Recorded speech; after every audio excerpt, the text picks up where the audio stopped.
I'm Kris Kendall, your host of Fulfilled After 40, the podcast. Today, we are joined by Lee, who is starting a new business and will be telling us a little bit about how that's going. So, Lee, welcome.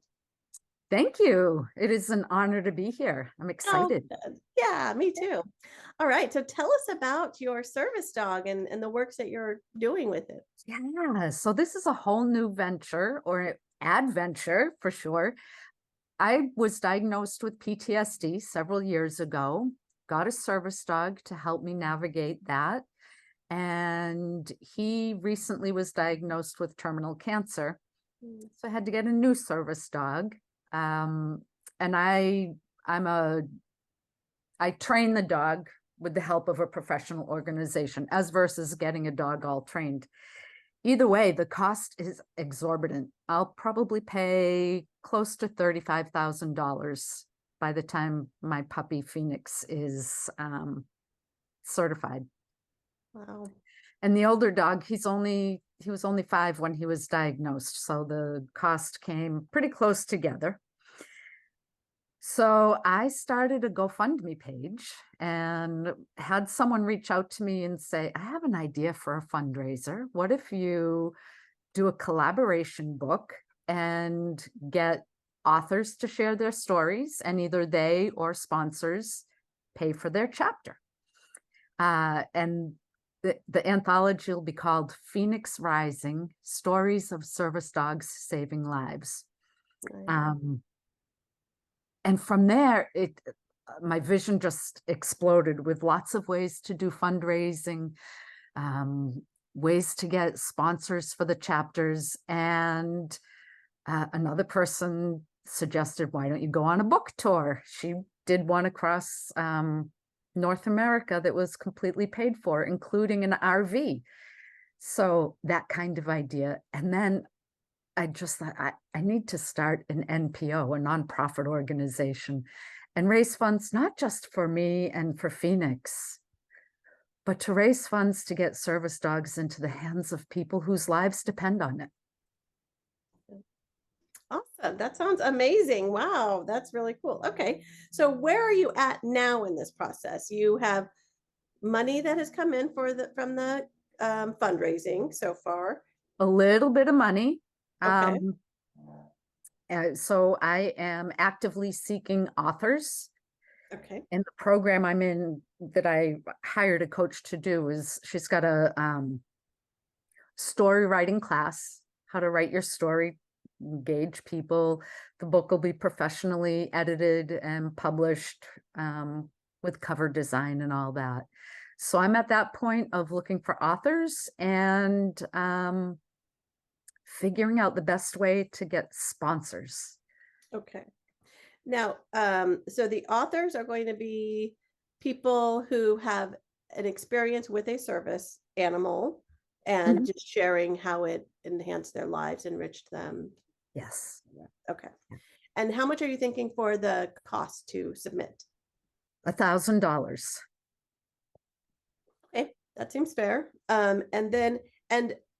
What is the reason that somebody would want to spend $1,000 to share their story? Like, what do you feel like what's that message? How service dogs, animals can save lives. Yeah. Really, my service dog literally saved my life more than once. To get the word out there about service dogs. And then the book tour and book sales, I would include the authors as well. So if I'm going to have a sale at a local bookstore, I've got to figure out the best way to do that, the marketing and all. But then I'll encourage all my authors, here's what I'm doing, here's how you can do it as well. And so the sales of the book would also be a fundraiser. So they don't get any royalties from the book. No, I was going to say, so for example, say the book is $20. I buy it in bulk for $5. I would recommend they sell it for 20, keep 5 of everyone, and 10 goes to the organization. Okay. Got it. Got it. Does Okay. that make sense? Yeah, yeah, yeah. Okay. No, that sounds Yeah. good. All right. And then for the sponsors, what are your thoughts? Like who do you think might be interested in sponsoring? Yeah.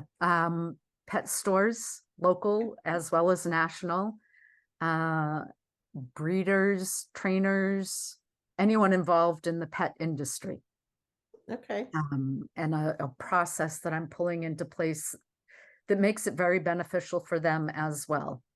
Yeah. And what is the benefit to them? Getting their name out there. So the book will be, I'm hoping for between 15 and 20 authors. Okay. They'll have their chapter, their story of how their service dog saved them. Yeah. And then there'll be a page afterwards saying this story sponsored by, and then the sponsoring organization can put, if they want just their logo or whatever they want to put, but they'll get a page in the book. Okay. So are you thinking that, so what I'm imagining is there's the local sponsors like the pet stores and the breeders and the trainers and the vets, et cetera. Those are pretty local. So they only serve 20 miles from their office or 30 miles from their office, right? So if one of the authors is within, so what I would think is when you have an author that joins, if you could do some marketing, or maybe they would also be encouraged to do this too, to find a sponsor, even to cover their portion of it, right? Right. In their local area, they talk to their vet, to their trainer, to their smaller pet stores, to their Exactly. community, and try to And get it sponsored. right.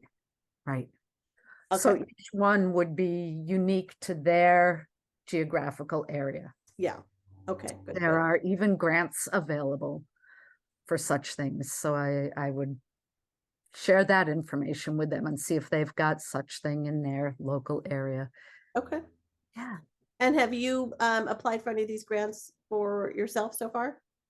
Not yet, because I just recently discovered that that was an option. Awesome. Yeah. Yeah. Grants are a beautiful thing. Oh, they sure are. Yeah. Okay. All right. And then so what are some of the other things that what are you doing so far to get in front of authors? Like how do people know?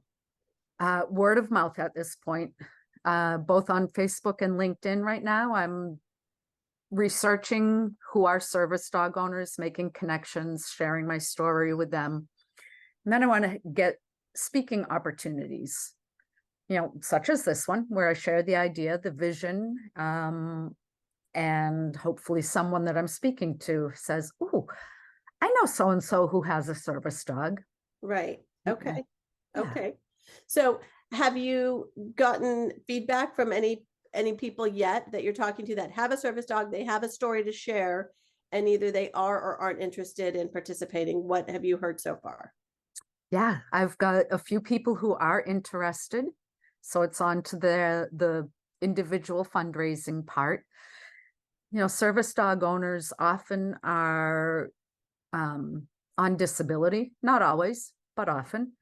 And there's not a whole lot of money in disability. So I've not found an author who can pay the fee on their own. Yeah. Yeah. So there's some time lag in there. Right. Right. Okay. And are you providing any, like, do you have any resources that you can give to them once they say they're interested? They just need to come up with the money. Do you have things that you can give to them to help them get that process started? Absolutely. Everything that I'm doing for my local area, contacting pet stores and saying, do you want to sponsor a chapter? We can do, what's it called?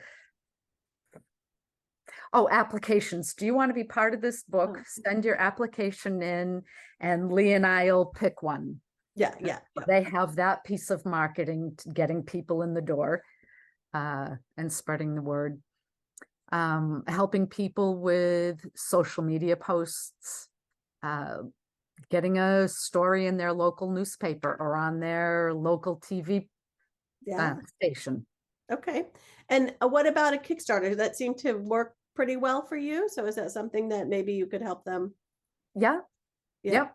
Kickstarter, the coach that I hired to help me with this does a whole Kickstarter piece as well. Global Kickstarter for Phoenix Rising, Okay. that being the name of the NPO. And then the education to teach each individual author how they could do a Kickstarter. Okay. So are some of these people that have expressed interest, are they already, I'm working on it. working with in that process? Okay. Excellent. Yep. Good. Okay. And then what are some of the other things you talked about doing? I know that you have lots of ideas. So the book being one of them, but what are some of the other things? A speaking tour. Okay. So this person I mentioned earlier, Charmaine, she she had a dog, Toby, who she ended up bringing into schools, and she did a North American tour. An RV was sponsored. She spoke in schools about the importance of, hers wasn't a service dog, but how a dog can be a therapy dog, be a story dog, kids reading their stories to the dogs. So doing something like that, going to libraries, to dog shows or dog events where vendors go. Okay. So who was the the kind of company that sponsored, like gave her an RV? Was it an RV company or who what It was was the a kind of company? combination of an RV company and a pet store chain. So she's from Okay. Canada. Didn't Okay. recognize Yeah. the chain. Okay. Right. And so they had their info on the RV that went everywhere. And then there are things like once the book is out there, different ways of selling the book, picking another NPO, perhaps, that a women's shelter, perhaps. I'm thinking of doing it around International Women's Day. Yeah. Buy a book for yourself and buy one to donate to the women in the shelter. Yeah. Yeah. Because the stories will be all inspiring. Yeah. How did I overcome ABC? Right. Right. Okay. And is the general message to encourage people to get a service dog? Like, is that at the end of the book, will I feel like, okay, I need to go get a service dog, or will I just feel happy, or what is the book? Inspired Okay. will be hopefully one of the most important things. Yeah. The venue here is people are using service dogs to navigate their PTSD or mental health disability, but through their stories of having overcome can be an inspiration to others to overcome their challenge. Yeah. In whatever way. Yes. Yeah. And to get the word out there. Yeah. What are service dogs? Since I've had mine, I've run into so many people who really downplay because a PTSD service dog. Yeah. How did he save your life? What do you Yeah. mean you need a service dog because you have PTSD? And so getting that education out there is crucial as well. Yeah. Okay. So what if you didn't charge the authors to participate and they didn't get royalties? Like, because I'm an author, I don't know, I have hundreds of books. I have a publishing company. I work with lots of authors, so I'm very, very closely, in this world. And most authors, number one, are not rich, like you said, especially when they're just starting out, whether they have a day job or not. They, it tends to be a hobby or something fun that they've always wanted to try to do, to write something, a short story or whatever it is, but there isn't always money to invest. And number two, there's a very heavy, and you may not be aware of this, but there's a very strong stigma against paying to publish. So there's this whole world called vanity presses. And any company that says to you, I'll publish your book, you give me $2,000, $5,000, I'll get you on the shelves of Amazon, and you'll have a career. If you talk to anybody who is in the world of publishing, they'll like give you all the reasons why that's a scam, you're blah, blah, blah, you know, whatever. There's this whole big stigma against it. So you're fighting against that, Right, you right. know, so And that's you why are a good person. Yeah, go ahead. I speak of the cost to be in the book as part of the fundraising, part of it. It can be a donation, can be considered a donation But yes, okay. So for the NPO. yes, okay. All right. So I have participated in lots of anthologies. Mhm. I've never been asked to pay to be in one, but I know that that is a model. So that's not unusual. That is a business model, but it's more of a for-profit business model. So as a fundraiser, I would think, and I have participated in anthologies for fundraising as well, but it's always the authors donate their time and money and words, right? And then the money that's raised goes into the is the fundraiser, right? That's where the money comes in. So I'm wondering if you might have better luck getting the book off the ground, at least this first one. Maybe there's others Mhm. that come along after, but just to sort of get this ball rolling, if you take stories and you could present it as for a $1,000 buy-in, you'll share in the royalties. Or if you don't have that, you can donate your story, and all the royalties will either go towards cost or they'll be donated back into the fundraising. So you won't get money back, but you'll be able to start building out your book, right? Then all of a sudden you'll have 3, 4, 5, 6, 7, 8 authors that have provided content to you. And from that, it'll be a lot easier, I think, to go to sponsors and say, look, this is what I have so far. I have 8 authors, 8 people who are sharing these, you know, inspiring, exciting, loving stories, and Mhm. would like you to sponsor. So, you know, just to sort of get that ball rolling, that's Yeah, one other option you could consider. that's an interesting idea. That's good food for thought. Thank you. Yeah, yeah. So then the other thing is that once you have, you know, if you were to go that route, and if everybody just gives you their content for free, then you have full rights to that book. So now you can create an audiobook about with it, and all the money's fundraising. You're not trying to divide up all this amongst all these other people, which so this is another part of the business that I have on my publishing side. Co-authors will come to me and I like manage that, and you get your half, here are the taxes. Like, it is a nightmare.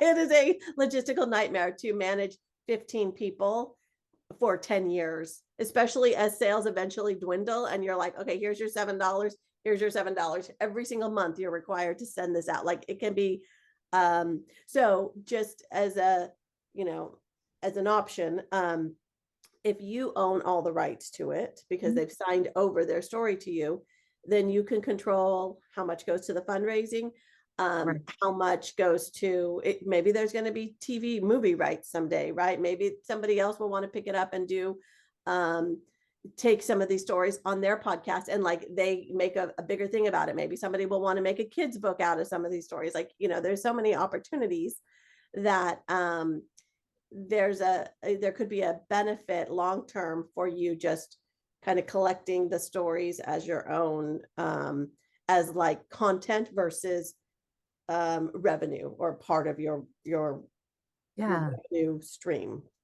Yeah. Okay, and then that also gives you a little bit more control of the sponsors, you know. Of course, if anybody is it, you know, if any of these authors say like, oh, and my vet, you know, is interested, excellent.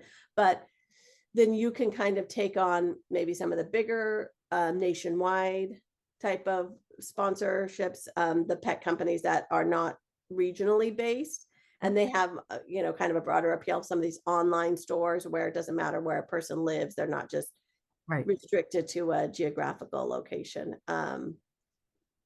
So that is, and then the other thing about just getting the book done. So books are super helpful as advertising, right? So then when you do these speaking engagements, you'll have books to sell. when you do meet with people in person, you'll have something in your hand. You can just kind of get that started. And if Mhm. you wait a year or two to find enough people that have $1,000 or that are able to fundraise, like that just is kind of pushing out your timeline, which is okay. I mean, if you're not in any kind of rush and you're thinking of this as like the next 2 or 3 year project, then I would say, keep, if there's no rush, there's no rush. But if your goal is to kind of get this moving in the next 3 months or something like that, then, you could kind of put out a call to everyone, hey, are you interested in getting your story published?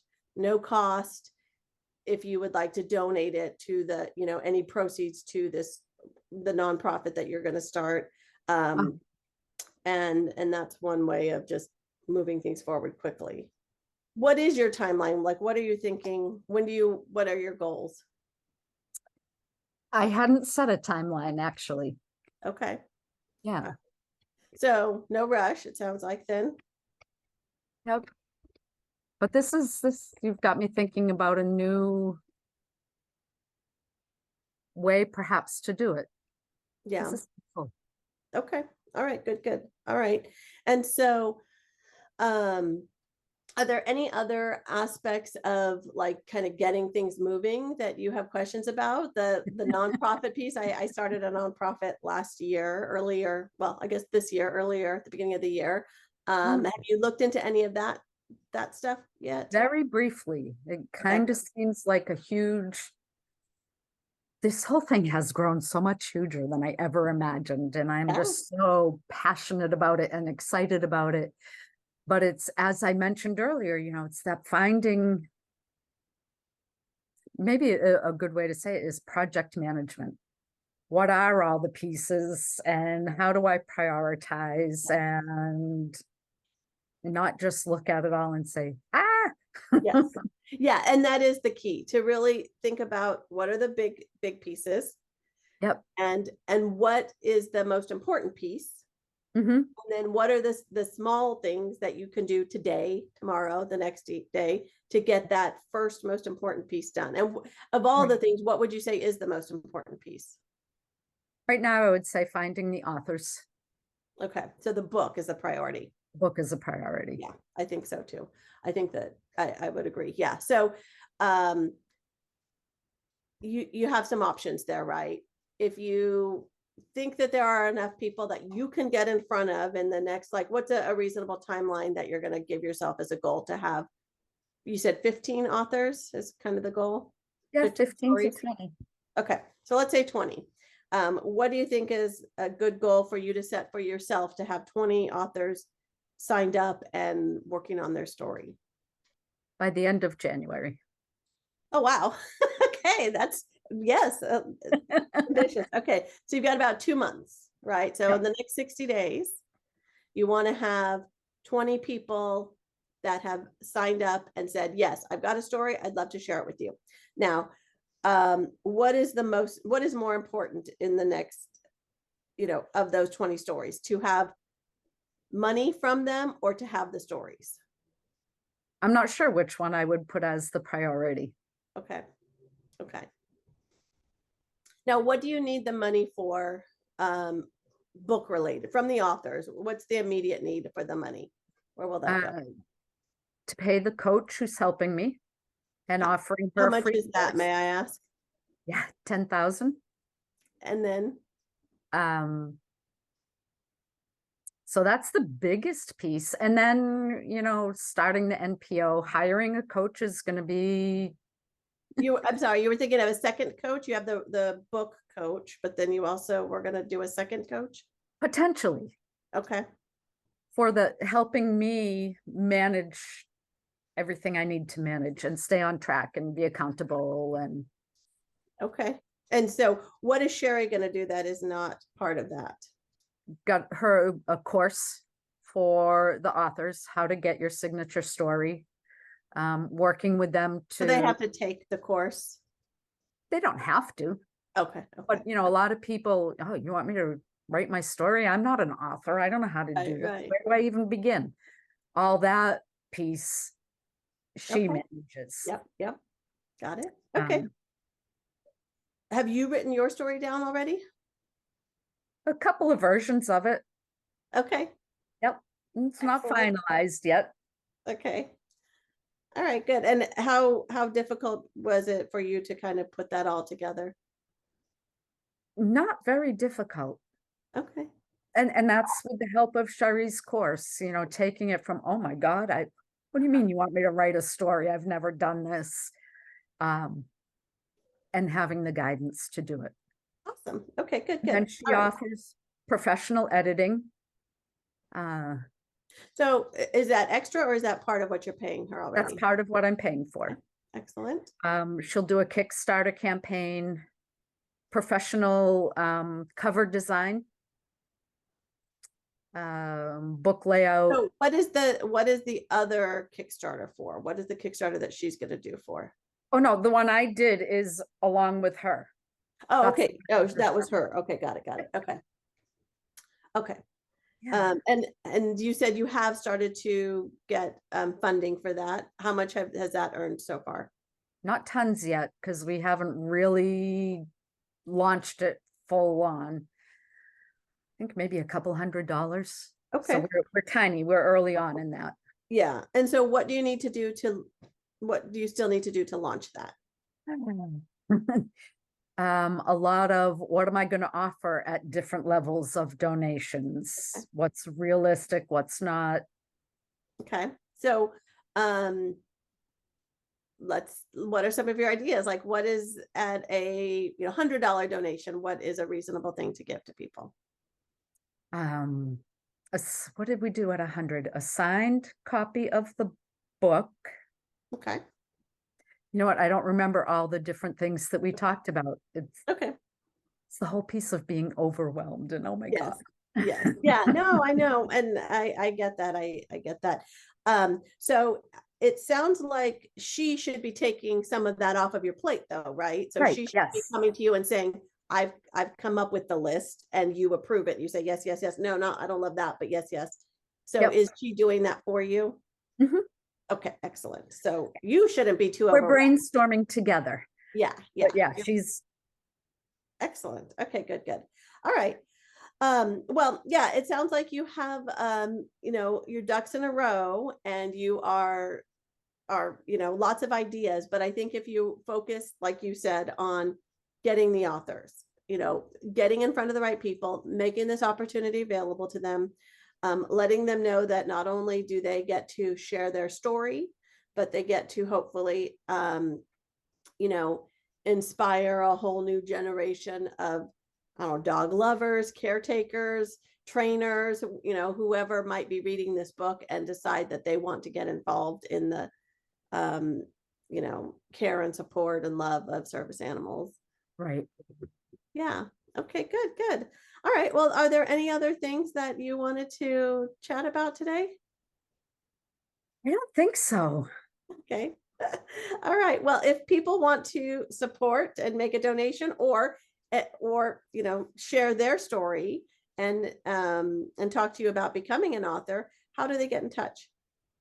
They can email me at Lee, Lee, at coachrev.com. Coach like a soccer coach, Rev, short for Reverend. COACHREV.com. Exactly. Yep. Excellent. All right. Well, thank you so much, Leah. It's been a pleasure to have you and to learn about this awesome project that you're working on. I can't wait to get a copy of the book myself. Oh, and you absolutely will. Thank you. That was another fun episode. It was great to have Lee on and to learn about her works with service dogs and the book that she's going to be putting together. Sounds amazing. And I hope that there are listeners out there who have a great story that they'd like to share with her. So, or sponsors that are interested in just getting some sponsorship into this book, because it sounds like it's going to get into a lot of hands. And so that could be some great advertising. If you would like to be a guest on Fulfilled After 40, the podcast, please visit fulfilledafter40.com. There's a little button in the top that says podcast, and you can request a show from there. There's a form that you'll fill out. And if you would like to work directly with me, I have sessions that you can buy individual or packages. I also have my special for listeners only. That is the 2-day intensive. I just have a few more slots available in Q1 of next year, but it's kind of on a rolling schedule. So, whatever your time looks like, we'll make it work. But that is at fulfilledafter40.com/intensive. And I've got a few other things in the works that I'll be talking about probably on the next few episodes. So stay tuned, and I will talk to you then.